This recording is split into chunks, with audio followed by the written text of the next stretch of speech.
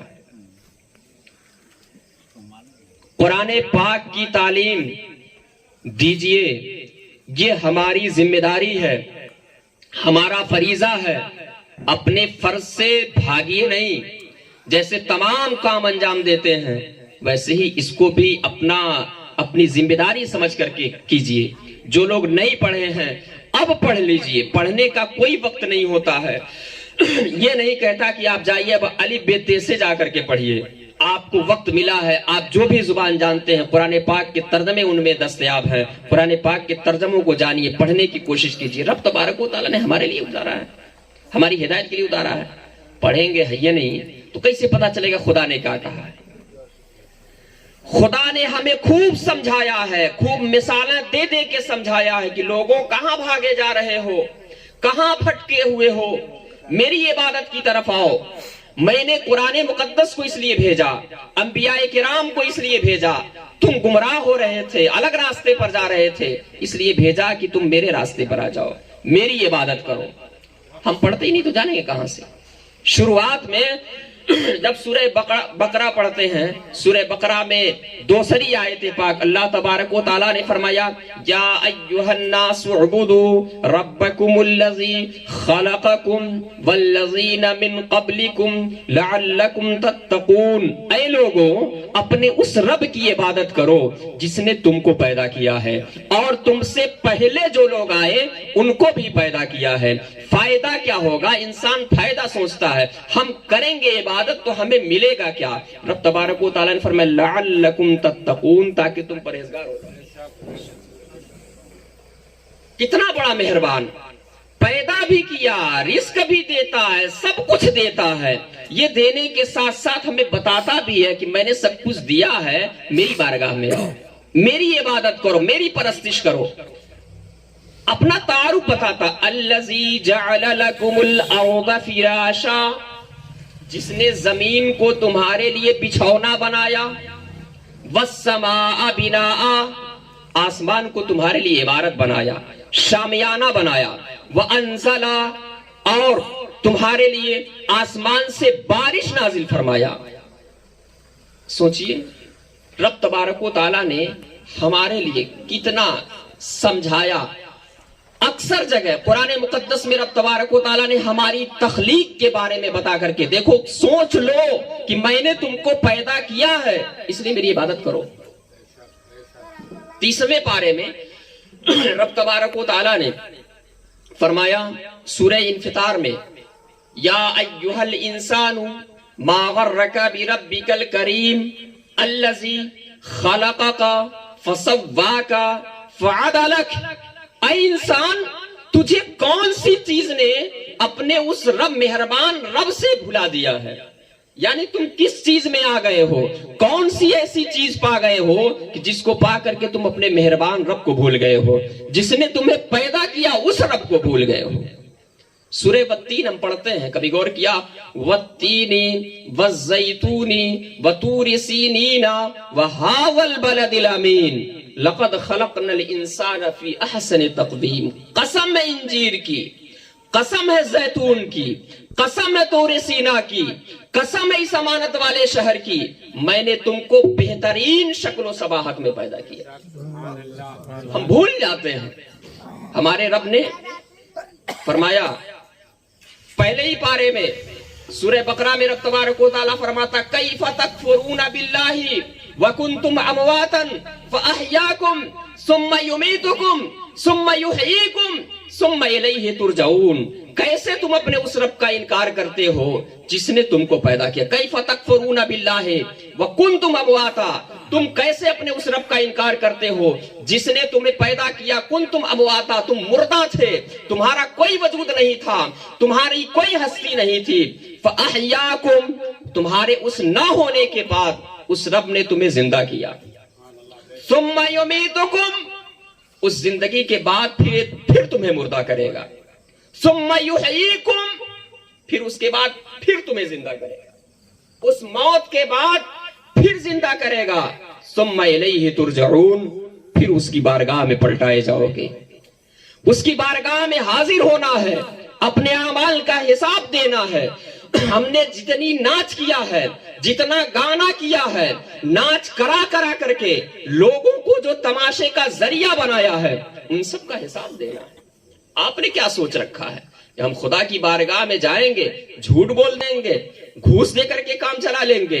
رب تبارک و تعالیٰ نے اسی سورہ یاسین میں فرمایا الیوم نختم علی افواہہم وتکلمنا ایدیہم وتشہد ارجلہم، آج کے دن ہم ان کے منہوں پر مہر مار دیں گے، یعنی ہمارے منہ بند کر دیے جائیں گے۔ اس کے بعد رب تبارک و تعالیٰ فرماتا تکلمنا ایدیہم، ان کے ہاتھ آج ہم سے بات کریں گے، وتشہد ارجلہم، ان کے پیر ہماری بارگاہ میں گواہی دیں گے۔ یہ ہاتھ جس سے ہم گناہ کرتے ہیں، یہ خدائے وحدہ لا شریک کی بارگاہ میں ہمارے ہی خلاف گواہی دیں گے۔ یہ نگاہیں جن سے ہم نگاہوں کا زنا کرتے ہیں، غیر محرم عورتوں کی طرف دیکھتے ہیں، یہ آنکھیں بھی خدائے وحدہ لا شریک کی بارگاہ میں ہمارے ہی خلاف گواہی دیں گی کہ مولا میرے ذریعہ اس نے غیر محرم عورت کو دیکھا تھا۔ ہاتھ کہے گا مولا اس نے میرے ذریعہ ناجائز کام کی طرف ہاتھ بڑھایا تھا۔ اچھا یہاں رک کر کے ایک بات بتا دوں، آپ پڑھتے ہیں سورہ بقرہ ابتدائی میں ایک بہت مشہور آیت آتی ہے، ختم اللہ علی قلوبہم وعلی سمعہم وعلی ابصارہم غشاوہ، اللہ تبارک و تعالیٰ نے ان کے دلوں پر مہر کر دیا ہے۔ سوال آپ نے کبھی جب ترجمہ پڑھا نہیں کرتے تو پتہ نہیں سوال دماغ میں آیا ہوگا کہ نہیں آیا ہوگا، جب دل پر مہر ہو گیا ہے، خدا نے کر دیا ہے، تو انسان کی کیا غلطی؟ سوال پیدا ہوتا ہے نا، جب خدائی نے مہر کر دیا ہے تو ہم اچھائی کی طرف نہیں جاتے ہیں، تو ہماری کیا غلطی؟ یہ سوچنا چاہیے نا۔ تفسیر بیضاوی تفسیر کی بڑی مشہور کتاب ہے۔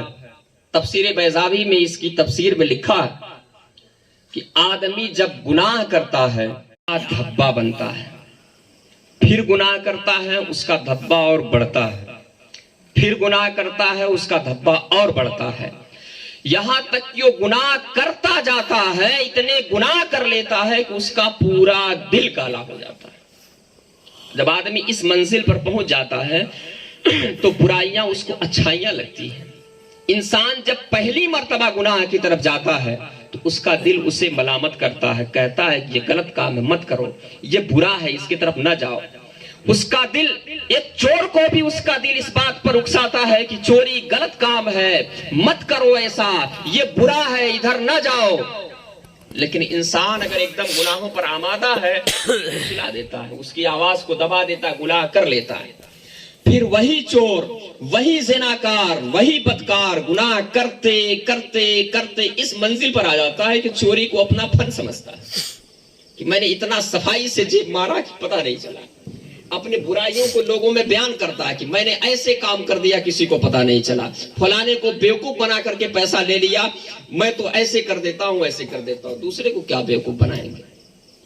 دوسرے کا ایک بات یاد رکھیے، حدیث پاک میں آتا ہے کہ اگر کسی نے دنیا میں کسی کی ایک بالشت دبا لی، غصب کر لیا ایک بالشت زمین، تو میدان محشر میں اتنی زمین کے 7 طبق زمین کا توق اس کی گردن میں پہنایا جائے گا، بے شک 7 طبق زمین کا۔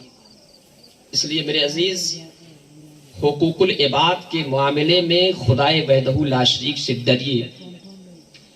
1 روپیہ آج اگر کسی کا دبا لیتے ہیں، یہاں دینا آسان ہے، وہاں دینا بہت مشکل ہے۔ حدیث پاک میں آتا ہے کہ میدان محشر میں ایک ایسا شخص آئے گا جو نیکیوں کے پہاڑ لے کر کے آئے گا، لیکن کسی پر ظلم کیا ہوگا، کسی کو ستایا ہوگا، کسی کا پیسہ دبایا ہوگا، یہ تمام کام بھی یعنی حقوق العباد میں ملوث ہوگا، اور یہ سارے افراد وہاں پہنچیں گے خدائے وحدہ لا شریک کی بارگاہ میں کہ مولا اس نے میرا پیسہ دبایا تھا، اس نے مجھے ستایا تھا، اس نے مجھے ناحق مارا تھا۔ یہ سارے افراد خدا کی بارگاہ میں پہنچیں گے، اور وہاں یہ دنیا کی عدالت نہیں ہے، کہ گھوس دے کے کام چلا لیا, جھوٹ بول کے کام چلا لیا, اپنے خلاف اپنے سپورٹ میں 2-4 گواہ تیار کر لیا. وہ تو خدا کی بارگاہ ہے جو علیم و بصیر ہے, علیم بذات الصدور ہے. دل میں جو خیال گزرتا ہے ان کا بھی جاننے والا ہے. ہم جو کہتے ہیں صرف ان کا جاننے والا نہیں ہے, جو سوچتے ہیں اس کو بھی جاننے والا ہے. سب پہنچیں گے, سب کہیں گے کہ اس نے میرے ساتھ ایسا ایسا کیا ہے, مجھے بدلہ دیا جائے. رب تبارک و تعالیٰ کا حکم ہوگا اس کے جو بھی نیکیاں ہیں اس میں سے کاٹ کاٹ کر کے دے دی جائے. یہاں تک کہ اس کے سارے اعمال, ساری نیکیاں ختم ہو جائیں گی, پھر بھی قرضدار باقی رہیں گے, ابھی قرض خواہ باقی رہ جائیں گے, ہمیں ملنا باقی ہے. تو رب تبارک و تعالیٰ کا فرمان ہوگا کہ ان کے گناہ کاٹ کر اس پر لاد دیے جائیں. یہاں تک کہ وہ شخص جہنم میں پھینک دیا جائے گا. ہمارے نبی صلی اللہ علیہ وسلم فرماتے ہیں صحابہ سے, تم جانتے ہو مسکین کون ہے؟ تو صحابہ نے فرمایا, عرض کیا یا رسول اللہ, مسکین وہ ہے جس کے پاس مال و دولت نہ ہو, جس کی حالت خراب ہو. اللہ کے رسول صلی اللہ علیہ وسلم نے فرمایا, نہیں, حقیقتاً مسکین وہ شخص ہوگا جو میدان محشر میں اس حال میں آئے گا اور اس کی نیکیاں ختم ہوتی جائیں گی یہاں تک کہ اسے جہنم میں ڈال دیا جائے گا. اس لیے کسی کا 1 روپیہ چاہے وہ بھول ہی جائے آپ کو دے کر کے, آپ کو یاد ہے, آپ اس تک پہنچانے کی کوشش کیجیے. یہاں کا 1 روپیہ دینا آسان ہے, وہاں کا دینا بہت مشکل ہے. تو رب تبارک و تعالیٰ نے فرمایا, الیوم نختم علی افواہہم, آج کے دن ہم ان کے منہوں پر مہر کر دیں گے, اور آج کے دن ان کے ہاتھ ہم سے بات کریں گے, ان کے پیر گواہی دیں گے. میں نے جو آیت پاک پڑھی سورہ یاسین میں, اس سے پہلے کی آیت رب تبارک و تعالیٰ فرمائے گا, الم اعہد الیکم یا بنی آدم اللہ تعبدوا الشیطان, اے آدم کی اولاد, کیا میں نے تم سے یہ وعدہ نہیں لیا تھا کہ شیطان کی عبادت نہ کرنا, میرے علاوہ شیطان کی پرستش نہ کرنا, اس لیے کہ وہ تمہارا کھلا ہوا دشمن ہے. انہ لکم عدو مبین, وہ تمہارا کھلا ہوا دشمن ہے. آپ بتائیے, ہم خدا کو مانتے ہیں, کوئی کہے, اب جیسے بابو آفتابی تھے, ہم سے کہتے ہیں بہت مانتے ہیں آپ کو, بہت مانتے ہیں.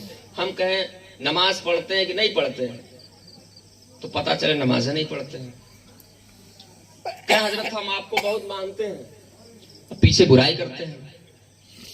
یہ ماننا تو ہوا نہیں. ماننا تو یہ ہوا کہ جو کہیں اس کو بھی مانے. مثال دیا ہوں, یہ مت سوچیے گا ایسا کرتے ہیں, میں مثال دیا ہوں آپ کے تقریب فہم کے لیے. ماننا تو یہ ہے, ہم خدا پر ایمان رکھتے ہیں. ایمان کیا ہے؟ کہ خدا نے جو حکم دیا ہے, اپنے رسول کے ذریعہ جو پیغامات ہم تک پہنچائے ہیں, ان پر عمل کریں. جن کاموں سے منع کیا ان کاموں سے رک جائیں. یہی تو ہے.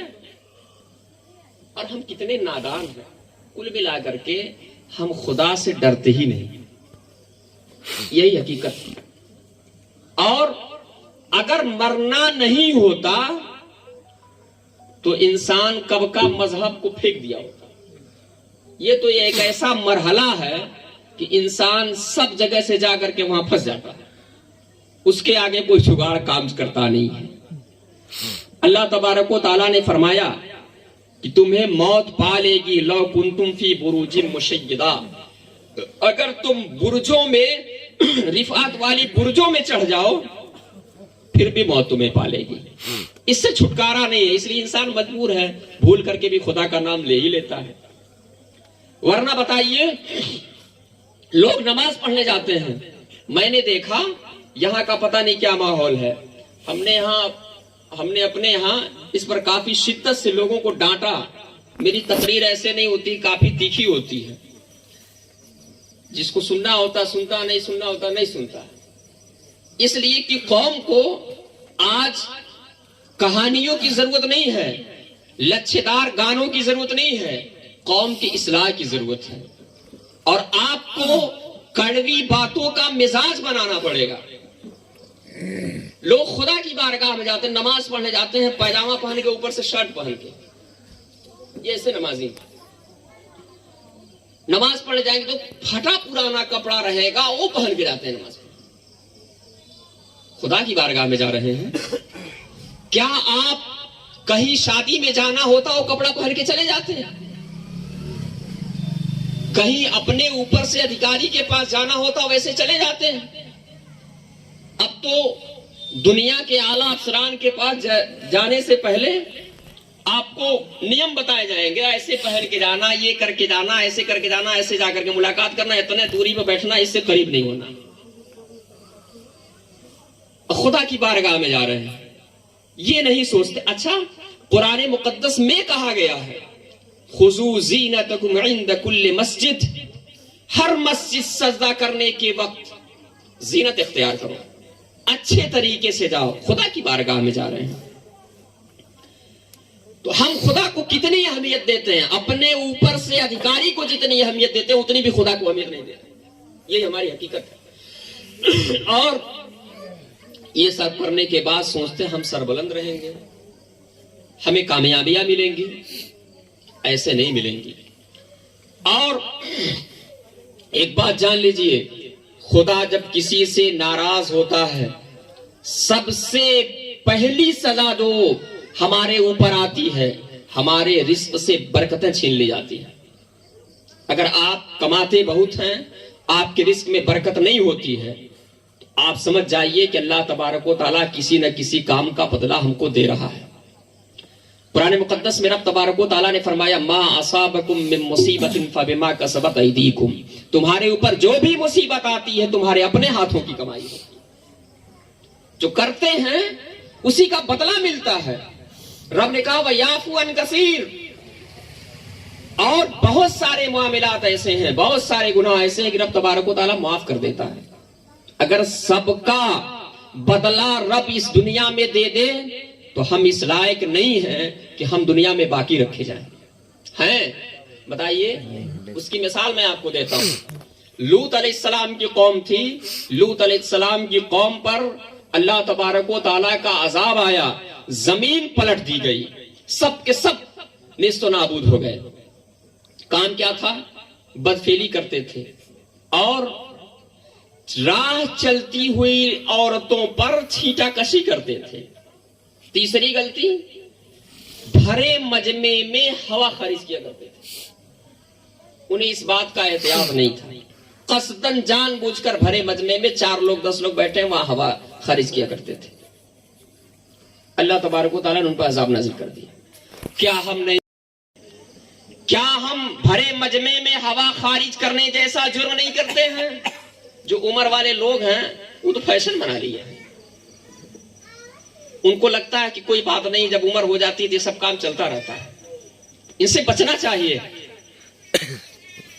ان گناہوں کے ذریعہ اللہ تبارک و تعالی عذاب نازل فرمایا کرتا۔ ناچ گانے اور شادیوں کی، ابھی مولانا صاحب نے تقریر کیا، نکاح سنت ہے، نبی کی سنت ہے، یقیناً سنت ہے، اور اس سنت پر عمل کرنا چاہیے۔ ہم بہت سختی کے ساتھ عمل کرتے ہیں، اور کسی سنت پر عمل کریں چاہے نہ کریں اس پر ضرور عمل ہوتا ہے، لیکن ایک سنت ادا کرنے کے پیچھے اتنے سارے خرافات، اتنے حرام کام جوڑے ہوئے ہیں۔ آپ نظامی ہیں، حضور صوفی صاحب قبلہ کا ایک واقعہ بتا دیتا ہوں۔ صوفی صاحب قبلہ نے 1 مرتبہ حج کیا، اور بعد میں پھر لوگوں نے کہا حضور پھر حج کر لیجئے، تو آپ نے کہا کہ حج 1 مرتبہ فرض ہے، اس کے لیے وہ تو میں نے کر لیا ہے، اب ایک فرض، ایک مستحب ادا کرنے کے لیے یا سنت ادا کرنے کے لیے میں حرام کام نہیں کروں گا۔ تصویر کھینچانا حرام، آپ نے کہا اب اس کو کرنے کے لیے میں ایک حرام کام کے ذریعہ نہیں کروں جاؤں گا۔ یہ احتیاط تھا ہمارے پیر و مرشد کا۔ ہم ایک سنت ادا کرتے ہیں، عورتوں کا ریلا لگا دیتے ہیں، اور ہمیں میں سے نوجوان گھور گھور کر کے عورتوں کو دیکھتے ہیں۔ غلط کہتا ہوں تو کہیے، ہم نے فیشن بنا لیا ہے۔ ان آنکھوں کو، جن آنکھوں سے آپ دیکھتے ہیں، غیر محرم عورتوں کو ان آنکھوں میں جہنم کے آگ کے انگارے بھرے جائیں گے. غیر محرم عورتوں کو دیکھتے ہیں. اور جہنم کی آگ کتنی سخت ہے. موطا امام مالک حدیث پاک کی پہلی کتاب ہے. حضرت امام مالک امام بخاری کے استاذ ہوا کرتے تھے. اس میں حدیث پاک ہے جہنم نے رب تبارک و تعالیٰ کی بارگاہ میں عرض کیا مولا ہمارے اندر گرمی بہت زیادہ ہے, ہمارا باز کو کھائے جا رہا ہے. تو رب تبارک و تعالیٰ نے جہنم کو سال میں 2 سانسیں لینے کی اجازت مرحمت فرمائی, ایک اندر کی طرف ایک باہر کی طرف. تو جہنم جب اندر کی طرف سانس لیتی ہے تو شدت کی سردی پڑتی ہے, ٹھنڈی, اور جب باہر کی طرف سانس لیتی ہے تو شدت کی گرمی پڑتی ہے. وہ جہنم ہے. یہ جو گرمی ہم برداشت نہیں کر پاتے ہیں, اے سی سے نکلنا نہیں چاہتے ہیں, یہ گرمی جہنم کے سانس لینے سے ہے. اور اس کے اندر اگر سوئی کے ناک کے برابر سوراخ کر دیا جائے تو دنیا والے اس کی تپش سے, اس کی گرمی سے مر جائیں. اس کے آگ کے انگارے ان آنکھوں میں بھرے جائیں گے جن سے غیر محرم عورتوں کو دیکھتے. اچھا, عورتیں بھی بڑی عجیب ہو گئی, مردوں کو ہٹا کر خود ناچنا شروع کر دیتی. بے شک بے شک. کیا معاشرہ ہم نے بنا کر رکھا ہے. حدیث پاک میں بخاری شریف کی حدیث پاک ہے, اللہ کے رسول صلی اللہ علیہ وسلم نے فرمایا میں نے جہنم میں عورتوں کو زیادہ دیکھا. تو صحابہ کرام نے عرض کیا یا رسول اللہ اس کی وجہ کیا ہے؟ تو اللہ کے رسول نے فرمایا یکفرنا, وہ کفر کیا کرتی ہیں. تو صحابہ نے عرض کیا یا رسول اللہ کیا اللہ کا کفر کرتی ہیں, یعنی خدا کو نہیں مانتی ہیں؟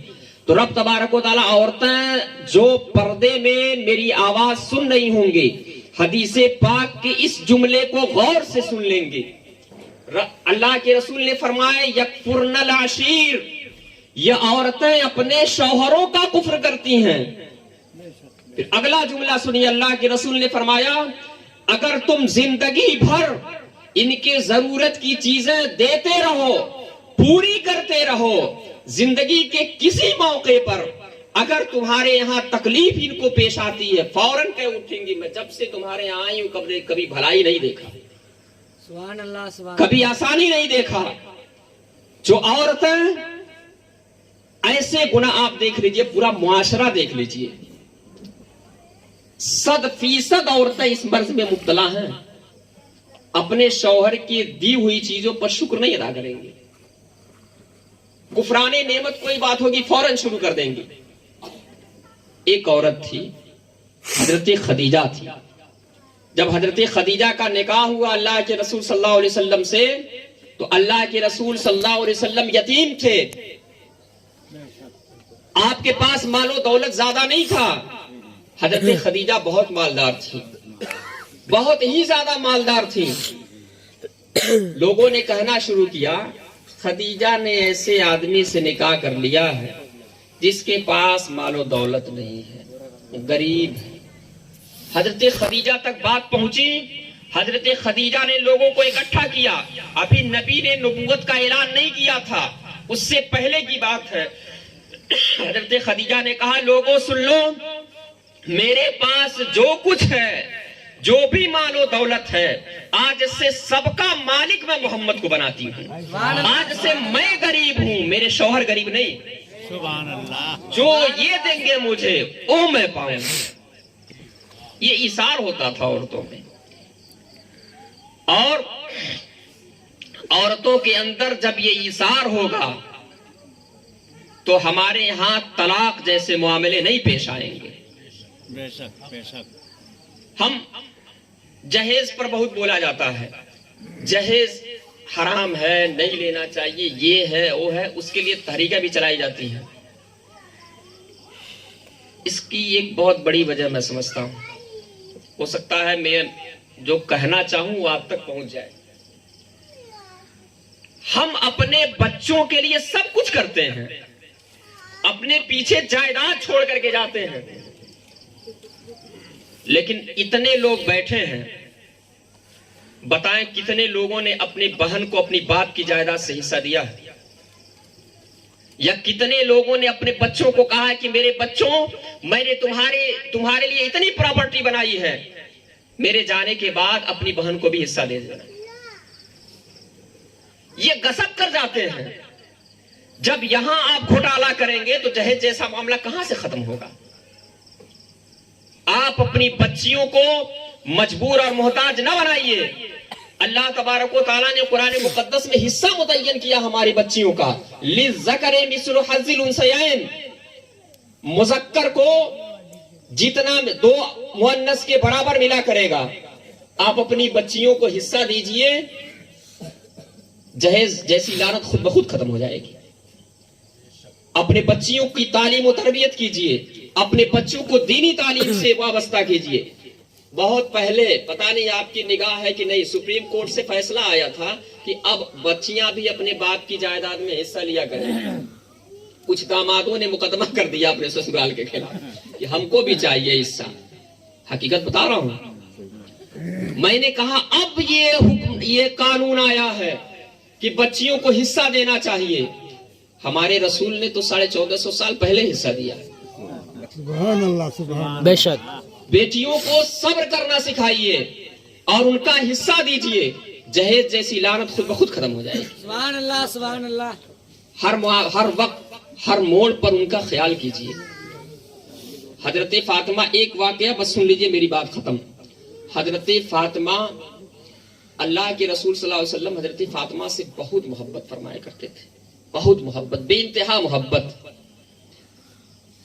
ایک بات جان لیجئے گا، بیٹی کو محبت سے چومنا بھی سنت رسول.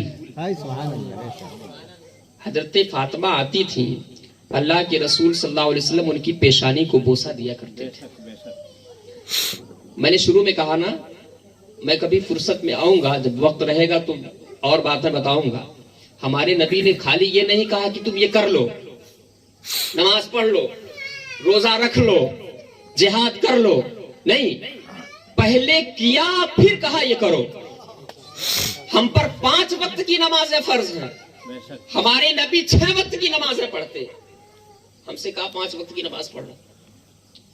ہمیں 10 دن کا اعتکاف کرنا ہے، جس میں بھی مسجدیں سونی رہتی ہیں، ایک آدمی اعتکاف کے لیے نہیں ملتا ہے. ہم سب کے نبی پورے مہینے کا اعتکاف فرمایا کرتے تھے. بخاری شریف کی حدیث پاک ہے، اللہ کے رسول صلی اللہ علیہ وسلم نے 10 دن کا اعتکاف کیا، پھر 10 دن کا اعتکاف کیا. جب 20 دن ہو گیا، اس کے بعد آپ نے اپنے سر کو باہر نکالا اور کہا اب تم میں سے جو چاہے وہ اعتکاف کر لے. 1 مہینہ خود اعتکاف کیا، پھر ہم سے کہا کہ تم 10 دن کا اعتکاف کرو. کوئی کام صرف یہ نہیں کہا کہ تم کر لو، بلکہ کیا پھر کہا تم کر لو، ورنہ دنیا کہتی تو خالی کہتے ہیں.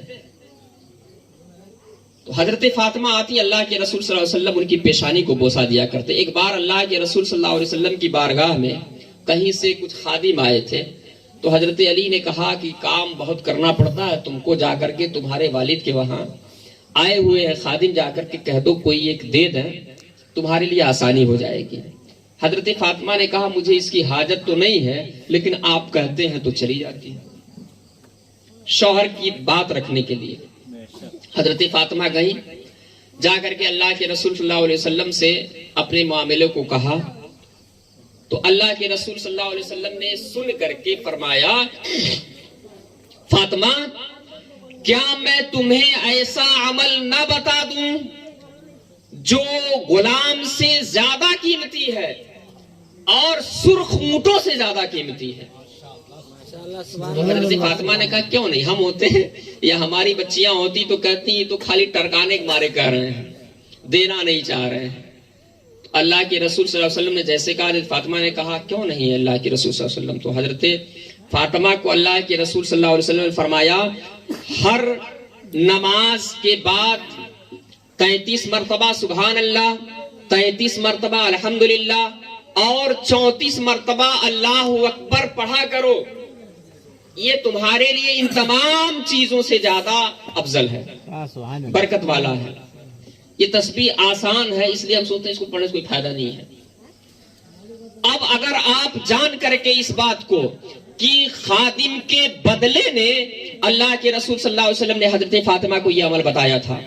تو جیسے آپ اس عمل کو پڑھیں گے انشاءاللہ العزیز دن بھر کی تھکان آپ کی دور ہو جائے گی. بے شک.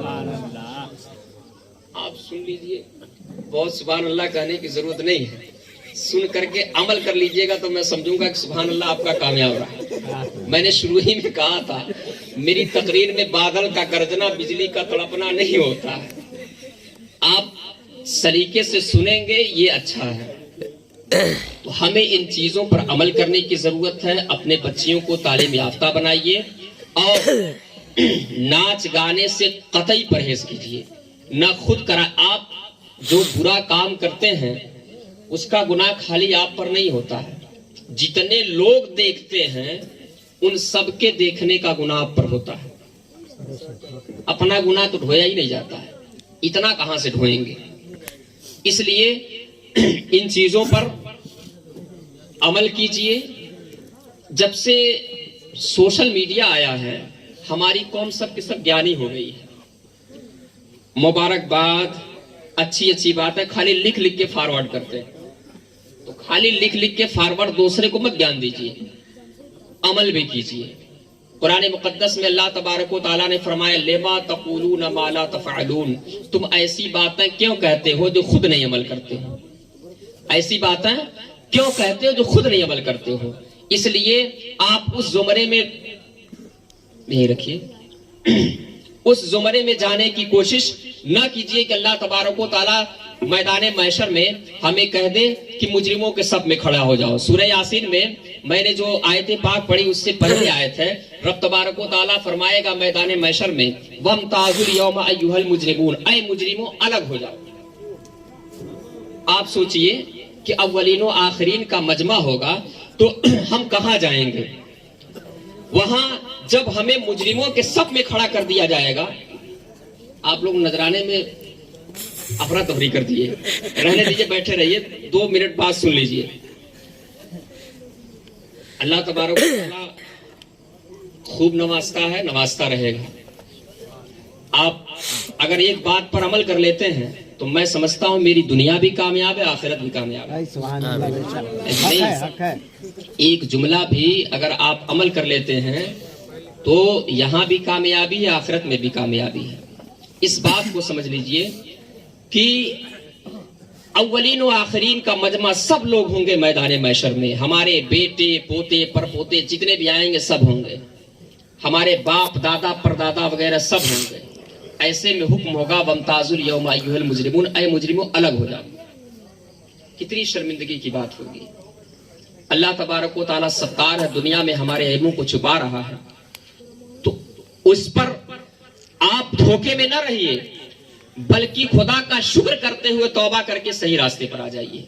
میں بارگاہ رب العزت میں دعا گو ہوں کہ پروردگار عالم جو جوڑے رشتے ازدواج سے منسلک ہوئے ہیں انہیں سنت رسول کے مطابق زندگی گزارنے کی توفیق عطا فرمائے, اور جتنے لوگ بیٹھے ہیں سب لوگ دل میں یہ عہد کریں کہ سنت رسول کی اتباع کریں گے, مسجدوں کو آباد رکھیں گے نا.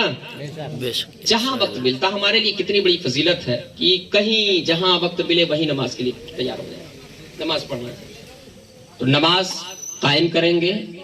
اللہ ہر حال میں اپنے آپ کو خدائے وحدہ لا شریک کی بارگاہ میں حاضر ہونے والا سمجھیں گے. میں بارگاہ رب العزت میں دعا گو ہوں کہ پروردگار عالم جو کچھ بیان ہوا ان پر سب سے پہلے ہمیں عمل کرنے کی توفیق عطا فرمائے, پھر آپ کو بھی عمل کرنے کی توفیق عطا فرمائے. وما علینا الا البلاغ. السلام علیکم.